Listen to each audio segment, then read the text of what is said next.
बुलेटिनमध्ये तुमचं स्वागत आणि बुलेटिनच्या सुरुवातीला देशातली चिंता वाढवणारी बातमी आतापर्यंत म्हणजे गेल्या 24 तासातली आतापर्यंतची सर्वाधिक रुग्णवाढ समोर येते।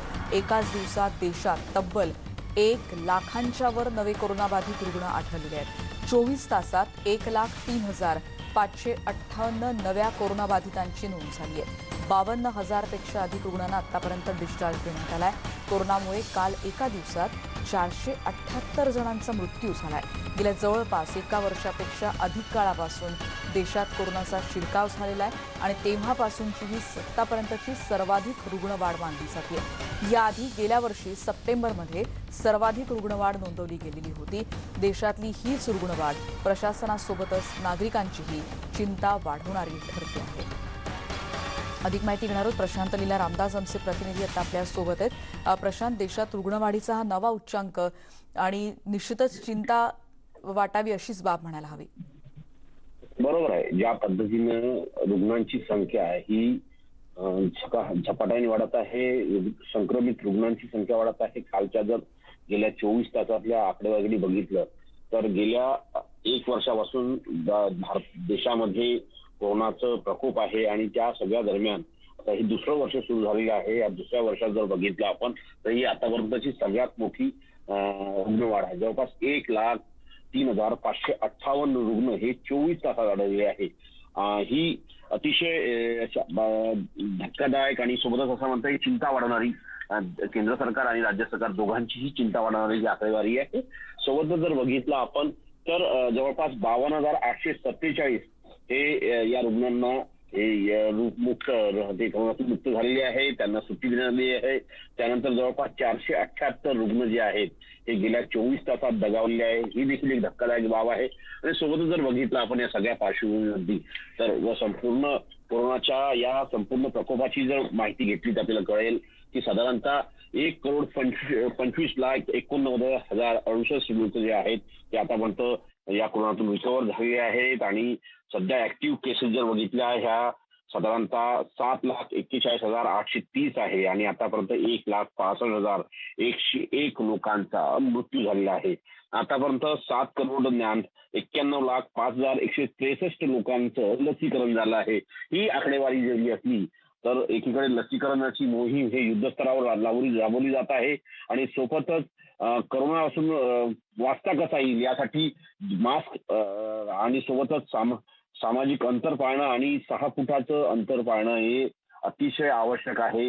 या जर 3 उपाययोजना केल्या नाही तर होऊ शकतं अजून यापेक्षा भयानक आकडेवारी पुन्हा पाहायला मिळण्याची शक्यता आहे। त्यामुळे सर्वसामान्य नागरिकांनी केंद्र सरकारच्या आणि राज्य सरकारच्या सर्व सूचनांचे पालन करावे हीच आताची गरज आहे।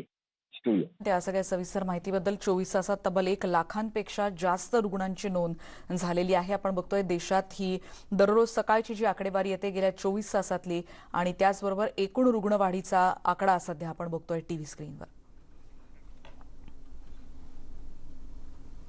देशातल्या परिस्थितीचा आपण अंदाज घेतला आणि आता बघणार आहोत मुंबईतली बातमी, कारण कोरोनाचा कहर वाढत चाललाय। या रुग्णवाढीचा ताण आता आरोग्य यंत्रणेवर येतोय आणि परिस्थिती अशी आहे की मुंबईतले आयसीयू आणि व्हेंटिलेटर्स आता फुल होण्याच्या मार्गावर आहेत। आता बेड मिळणं मुश्किल होऊ शकतं, त्यामुळे तुम्ही तुमची काळजी घेणं किती गरजेचं आहे हे या बातमीवरून तुम्ही समजू शकता। आताच्या घडीला मुंबईत केवळ 149 आयसीयू आणि फक्त 75 व्हेंटिलेटर बेड्स उपलब्ध आहेत। रुग्णसंख्येचा आलेख बघता हे बेड्स कुठल्याही क्षणी फुल होऊ शकतात, त्यामुळे नव्यानं येणाऱ्या रुग्णांसाठी बेड्स उपलब्ध होऊ शकत नाहीत अशी परिस्थिती मुंबईत आहे। त्यामुळे आता मुंबई महापालिका काय उपाययोजना करणार हे अत्यंत आव्हानात्मक अशी परिस्थिती सध्या मुंबईत उद्भवलेली आहे। आमच्या प्रतिनिधी प्रणाली कापसे आता आपल्या सोबत आहेत। प्रणाली, आतापर्यंत आपण म्हणत होतो की बेड्स अवेलेबल आहेत किंवा अशी परिस्थिती सातत्यानं समोर मांडली जात होती, पण या एका बातमीवरून कळतंय प्रणाली की प्रत्येकानं किती काळजी घेणं गरजेचं आहे। भीषण वास्तव। अगदी खरं आहे रेणुका, कालपर्यंत मुंबई महापालिकेच्या आयुक्तांनी जी एकूण बेडची संख्या उपलब्ध असलेल्या टाकलेली होती त्याच्यावरून असं वाटत होतं की मुंबईमध्ये इतकी भयावह परिस्थिती नाही, परंतु आज मात्र जी कालची एकूण महापालिकेचा जो डॅशबोर्ड आहे, डॅशबोर्ड म्हणजे काय तर ज्याच्यावर महापालिकेमध्ये एकूण उपलब्ध असलेले बेड्स आणि मुंबईमध्ये एकूण उपलब्ध असलेले बेड त्यापैकी किती बेड ऑक्युपाय झालेले याची जी माहिती आहे ती या डॅशबोर्डवर देण्यात येते आणि त्या डॅशबोर्डची जी माहिती आहे त्यानुसार भयावह परिस्थिती आपल्याला दिसून येते. मुंबईमध्ये एकूण बेडची कॅपॅसिटी म्हणजे ते खाजगी आणि महापालिकेचे आणि सरकारी रुग्णालय असं पकडलं तर 21,366 आहे, ज्याच्यापैकी 15,769 बेड ऑलरेडी ऑक्युपाय आहे. म्हणजे एकूण बेड किती शिल्लक आहे तर 5,597. पण हे सर्वसाधारण बेड आहे. जर आपण ICU बेड बघितले तर ICU बेड होते 1,899, त्यापैकी 1,750 ऑलरेडी ऑक्युपाई आहेत. म्हणजे आता आपल्याकडे फक्त 150 बेड 149 बेड जे आहेत ICUचे ते शिल्लक आहेत.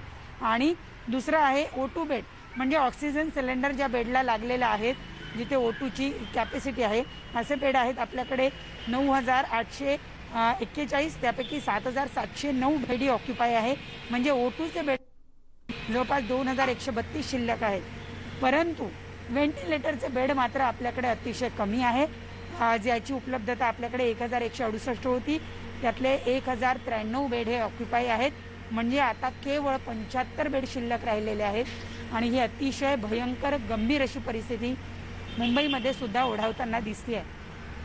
काल मुंबईच्या महापालिका आयुक्त इक्बाल सिंह चहल यांनी असं सांगितलं होतं की येत्या आठवड्याच्या शेवटी म्हणजे पुढच्या रविवारपर्यंत महापालिकेकडे आणखी 3,000 बेड उपलब्ध होती, ज्याच्यामध्ये 400 हे ICU बेड उपलब्ध होतील असं त्यांनी म्हटलेलं होतं.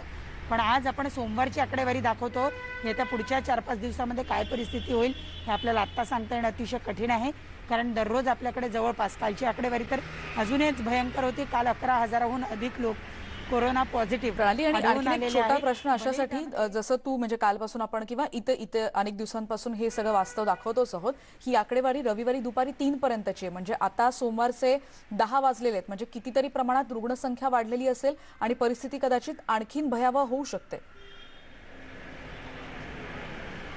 अगदी खरं आहे रेणुका. आपल्याला माहिती आहे की जी आकडेवारी महापालिकेच्या वतीनं आपल्याला देण्यात येते ती गेल्या 24 तासातली देण्यात येते. म्हणजे कालची जी 11,000ची आकडेवारी आहे ती त्याच्या आधीच्या 24 तासातली आकडेवारी आहे. त्यानंतर आत्तापर्यंत अजून 12 तासापेक्षा जास्तचा कालावधी होत आलेला आहे. म्हणजे नक्कीच आणखी रुग्ण वाढलेले असतील. त्या रुग्णांमध्ये इमर्जन्सी रुग्णांची संख्यासुद्धा वाढलेली असू शकते, ती नाकारता येत नाही. त्याच्यामुळं आता जे आपण म्हणतो की 75 व्हेंटिलेटरचे बेड शिल्लक आहेत, त्यातले सुद्धा काही ऑक्युपाय झाल्याची शक्यता नाकारता येत नाही. आणि हीच परिस्थिती आपण लक्षात घेणं गरजेचं आहे. जर नागरिकांनी अजूनही सतर्कता बाळगली नाही, नियमांचं पालन केलं नाही, तर पुढच्या 2-4 दिवसात मुंबईतले हे बेडसुद्धा संपतील. आणि त्यानंतर मुंबईमध्ये नागरिकांना, गरजेचं असलेल्या नागरिकांना सुद्धा बेड उपलब्ध होतील की नाही हे सांगणं कठीण आहे. त्यामुळे आत्ताच सगळ्या नागरिकांनी गांभीर्य या परिस्थितीचं ओळखलं पाहिजे. ही आकडेवारी दाखवण्याचं कारण लोकांमध्ये भीती पसरवणं नाही, तर लोकांमध्ये जनजागृती करण्याचं आहे. कालसुद्धा सातत्यानं हे आवाहन केलं जात होतं की काही नागरिक पेशंट जे आहेत ते आपल्याला खाजगी रुग्णालयामध्ये, आपल्याला हव्या असलेल्या रुग्णालयामध्ये बेड मिळावा याच्यासाठी वाद घालत बसतात किंवा वाट बघत बसतात आणि मग त्यांची परिस्थिती गंभीर होते. त्यामुळेच महापालिका सातत्यानं सांगते की जो बेड तुम्हाला उपलब्ध आहे त्या बेडवर तुम्ही आता तो ऑक्युपाय करा. परिस्थिती सुधारली तर तुम्हाला नक्कीच निश्चित प्रणाली. आणि सातत्यानं तसं आवाहन करण्यात येतं आहे. आणि तुम्ही देखील सातत्यानं फील्डवर असता, तुम्ही देखील काळजी घ्या. आपण बघतोय की मुंबईतल्या परिस्थितीचे अपडेट्स आता आपण घेतले. प्रणाली कापसे यांच्या प्रतिनिधी सांगतायत रविवारी दुपारी 3 वाजेपर्यंतची ही आकडेवारी तुमच्या समोर होती. मुंबईनंतर आता बघणार आहोत नागपूरमध्ये काय परिस्थिती आहे. नागपूरमध्ये विदारक परिस्थिती आहे. नागपूरमधल्या शासकीय महाविद्यालयात एकाच बेडवर 2 रुग्णांवर उपचार केले जात आहेत. आणि यात आणखी एक धक्कादायक बाब म्हणजे कोविड पॉझिटिव्ह आणि कोरोना संशयितांवर एकत्र उपचार केले जात आहेत. ही राज्याची उपराजधानी आहे आणि या उपराजधानी असलेल्या नागपुरात बेडची कमतरता निर्माण झाली आहे. आरोग्य यंत्रणा इथे कोलमडलेली पाहायला मिळते. बहुतांश खासगी रुग्णालयात देखील असंच चित्र आहे. एकीकडे रुग्णवाढीचा धोका आणि दुसरीकडे आरोग्य यंत्रणाच कोलमडली आहे. त्यामुळे रुग्णांची स्थिती बिघडण्याचं मोठं संकट नागपुरातही पाहायला मिळत आहे. ही दृश्य आपण बघतोय नागपुरातली. नागपुर ये महाराष्ट्र के बाहर भी छत्तीसगढ़ से पेशेंट आते हैं, MP से पेशेंट आते हैं.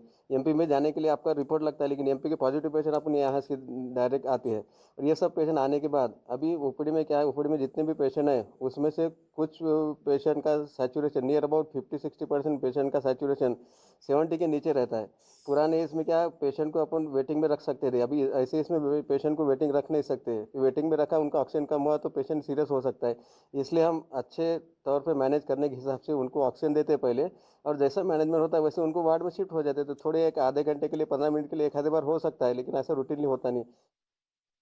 आणि नागपुरातली परिस्थिती आणखीन विस्तृतपणे जाणून घेणार तुषार कोहळे आमचे प्रतिनिधी आता आपल्या सोबत आहे। तुषार, काही वेळापूर्वी आपण मुंबईतली परिस्थिती बघितली आणि नागपुरातली ही दृश्य तर अत्यंत भयंकर अशीच म्हणायला हवी। एकाच बेडवर एक संशयित आणि कोविड पॉझिटिव्ह रुग्णांवर उपचार करण्याची ही वेळ आली आहे का? आणि खरं म्हणजे ही अत्यंत भयंकर परिस्थिती आहे, यावर काही कारवाई झाली आहे का?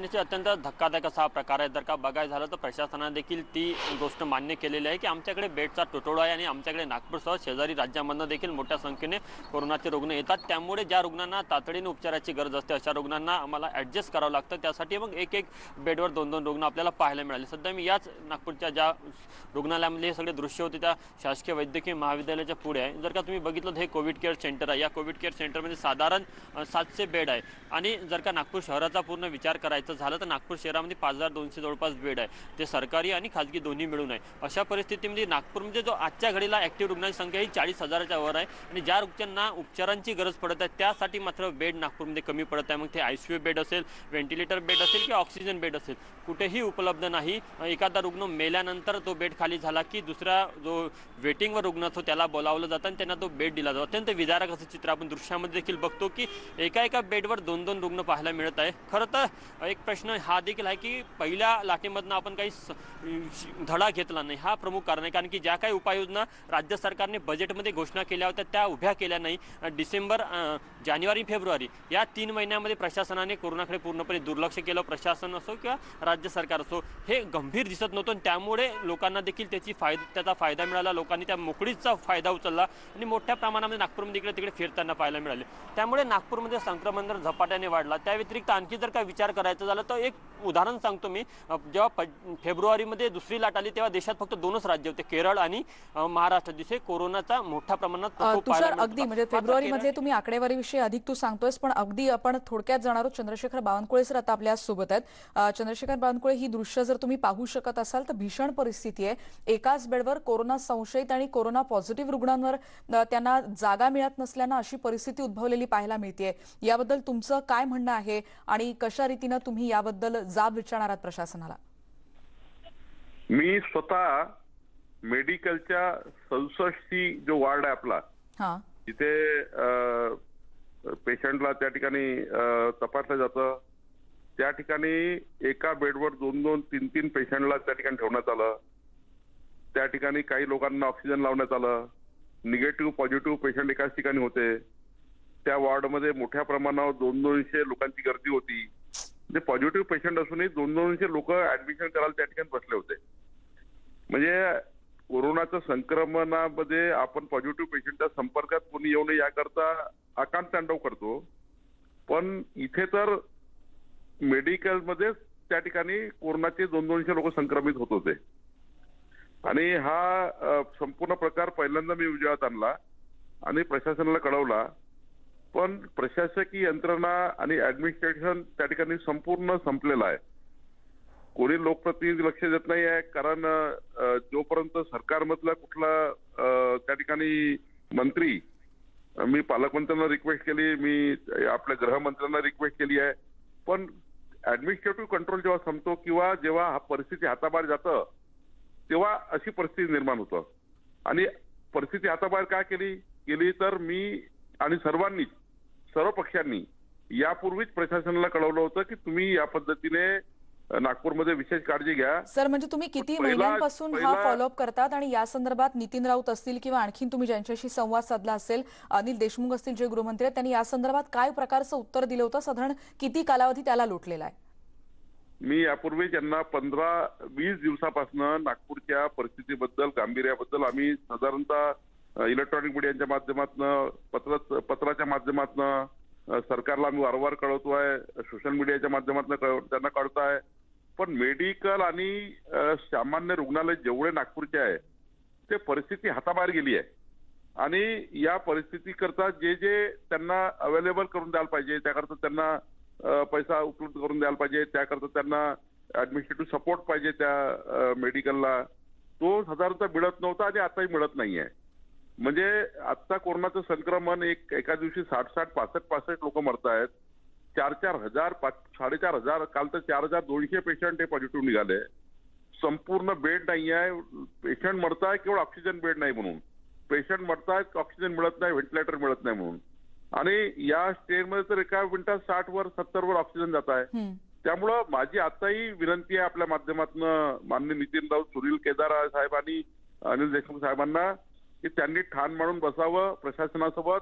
इथले डिव्हिजनल कमिशनर, कलेक्टर आणि नागपूरचे जे मनपा आयुक्त आहेत यांनी प्रशासकीय कंट्रोल घ्यावा आणि नागपूरमध्ये जे सरकारने निर्बंध लावले आहे त्याच्यापेक्षा अजून काही निर्बंध करता येईल का, अजून काही मायक्रो प्लॅनिंग करता येईल का, अजून आपल्याला काही मेओ मेडिकल आणि या ज्या सरकारी व्यवस्था याला त्या ठिकाणी कंट्रोल करता येईल का.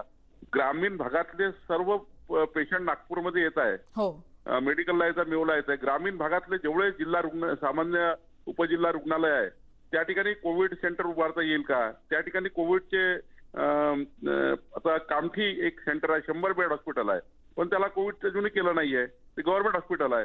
ते लोड आता नागपूर शहरात येत आहे. तर जेवढं ग्रामीण भागातलं लोड आहे ते 13 तालुक्यात डिवाइड करता येईल का, याकरता लागणारे व्हेंटिलेटर आणि याकरता लागणारी व्यवस्था उभ्या करता येईल का, या सर्व बाजू आम्ही त्यांना समजून सांगितल्या. माझी विनंती आपल्या माध्यमातून सर्व मंत्र्यांना की तिघांनीच ठाण मांडून बसावं, सारे काम बाजूला सारावे आणि या विषयावर त्यांनी लक्ष घालावं अशी माझी मागणी आहे. अगदी खरंय सर. पण आपण जसं आमचे प्रतिनिधी देखील सांगतायत की आजूबाजूच्या भागातले देखील, म्हणजे फक्त नागपूर नाही पण आजूबाजूच्या भागातले देखील रुग्ण तिथे येत आहेत, कारण नागपूर हे मध्यवर्ती केंद्र मानलं जातं कायम आणि उपराजधानी असल्यामुळे तिथे आणखीन सुविधा मोठ्या प्रमाणात मिळू शकतील असं म्हटलं जातं. तुम्हाला असं वाटतं की आरोग्य यंत्रणा अजूनही तितक्याच सक्षमतेनं उभी राहू शकते, ज्याचा तुम्ही खूप छोट्या छोट्या मुद्द्यांचा आता उल्लेख केला होता, ती अजूनही सक्षमपणे उभारली जाऊ शकते?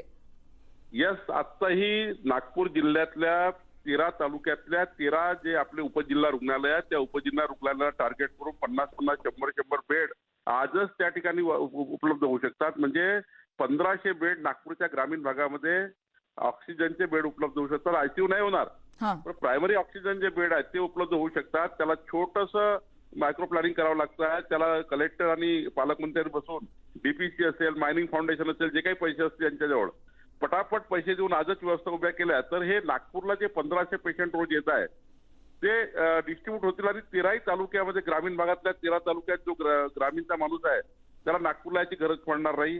कोविड टेस्टिंग सेंटर 13 ठिकाणी चालू होऊ शकतं. 13 ठिकाणी आपले लसीकरण केंद्र चालू होऊ शकतं. नागपूर ग्रामीणमध्ये चा लोड नागपूर शहरावरचा कमी केला तर मला वाटतं की 4000 पेशंट पैकी 1500 पेशंट जे ग्रामीणमध्ये येत आहे ते थांबतील आणि 2500 ते 1500 पेशंटचं रोजचं लोड नागपूरवरनं कमी होईल असं मला वाटतं. मी हे 1 महिन्यापासून सांगतोय, करत कोणी नाहीये. प्रशासन त्या ठिकाणी थांबलेलं आहे. कलेक्टर आपल्या वेगळीकडे व्यस्त आहे. तिकडे कमिशनर एनएमसी आपल्या एनएमसी मध्ये व्यवस्था उभ्या करतायत. पण नागपूर कलेक्टरनी त्या ठिकाणी इनिशिएटिव्ह घेतला पाहिजे आणि त्यांनी 1 महिन्यापूर्वी जो इनिशिएटिव्ह घ्यायला पाहिजे नागपूर कलेक्टरनी तो घेतला नाही. 13 तालुक्यात नागपूर कलेक्टरनी जर इनिशिएटिव्ह घेतला असता तर मला वाटतं 1500 पेशंट रोजचे नागपुरात येणार थांबले असते. पण ते थांबवता आले नाही यांना आणि प्रशासकीय फार मोठी चूक आहे. सर, तुम्ही म्हणताय ही चूक आहे आणि अजूनही व्यवस्था उभारली जाऊ शकते, पण अजूनही म्हणजे आम्ही वेगवेगळ्या मंत्र्यांचे म्हणजे जे विदर्भाशी संबंधित आहेत त्यांच्या प्रतिक्रियेची वाट बघतोय किंवा त्यांना कनेक्ट करण्याचा प्रयत्न करतोच आहोत. पण तुम्हाला असं वाटतं की माझी विनंती आपल्या माध्यमातून आहे की त्यांनी आजच सर्व जिल्हाधिकारी प्रशासकीय यंत्रणेशी बसून जेवढे नागपूर ग्रामीणमध्ये उपजिल्हा रुग्णालय त्यांना स्ट्रेंथन करा.